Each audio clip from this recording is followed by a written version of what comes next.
Hi everyone, this is Jo. Jen was going to do this video, but I decided that it would probably be better if I did it, and maybe somehow talking about it might help me understand what's going on at the moment in my life. Tim, Up Down Mostly, was asking about music, and we are going to do a music video for him, but we were doing it, and we were trying to put the tunes into a single playlist to play, and iTunes crashed out big time, and now none of our music will play on the computer. Thanks, Tim. But we're going to sort that out, and we are going to do a music one. So for now, in the background is playing a CD, and you won't have heard of it. The CD is called Outside the Box, sorry. It's a Christian music CD, and it's by some friends of mine called Paul and Kathy Price, and a couple of the other members of the band. And I'm just going to let it play in the background, and hopefully it's not too loud that you can still hear me when I actually come to do, when this comes to playback. Okay, I wanted to just talk about this last, I don't know how long, and I feel quite weird about this because I know I can't say her name. Tim calls her Lexi, others call her Jess, and I think we call her Jess. I think it's Jess Mueller. And I'm sorry, hun, if I've said it wrong. We are really loving your sledging videos. We don't get snow like that over here, and I love snow. And I know I feel a bit rough about doing this because I know you've been quite ill, and I don't want you to feel, or anyone to think, that I'm doing this just because you've been ill. I've had quite a rough week.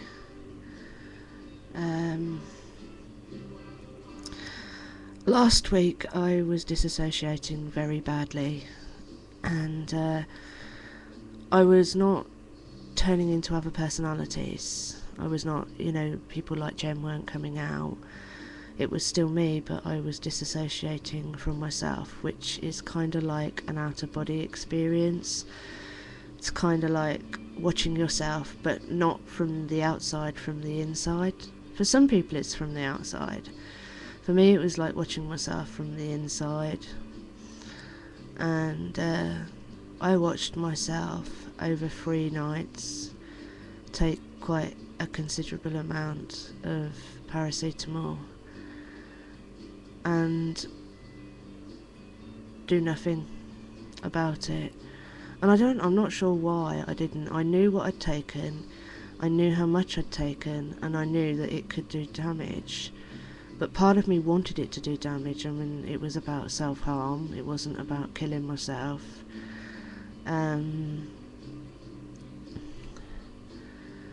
But at the same time, I hadn't taken on board how serious it was. I knew, but I hadn't taken it on board.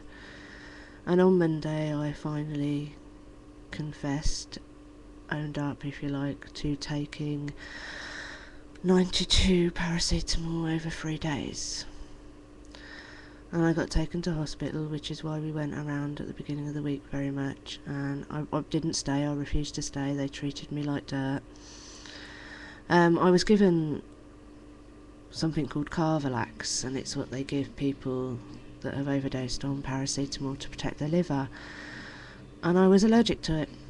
My whole face swelled up. I just got to keep an eye on the time.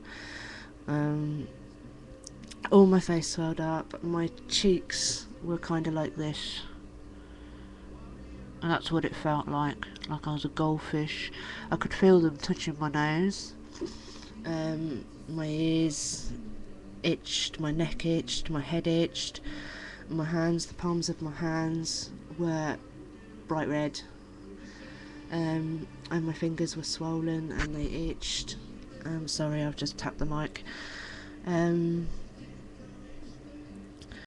They had to give me, I can't think what it's called, it's an antihistamine to deal with that reaction, and then they insisted that I took more of the stuff. And at 12 o'clock they let me go home. This was midnight. I had waited, I mean, it had been nearly 24 hours before I told them, and there were no traces of paracetamol in my blood. I know what I took. I know I took them. I'm not proud of that, and I've since got rid of all the tablets that I have, to my knowledge. I asked the doctor how it could be, and she basically told me that either I didn't take them, or that my liver was bloody good and I'd processed them. I've since had a follow-up blood test. I feel fine. I felt pretty rough from the allergic reaction. I've been terrified that people will brand me a liar. But you know, if I had that stuff and I was allergic to that stuff, severely allergic to that stuff, they told me it was a rare, severe allergic reaction, do they really think I'd have let them give me more, knowing that I'd not took anything? Hello? Anyway,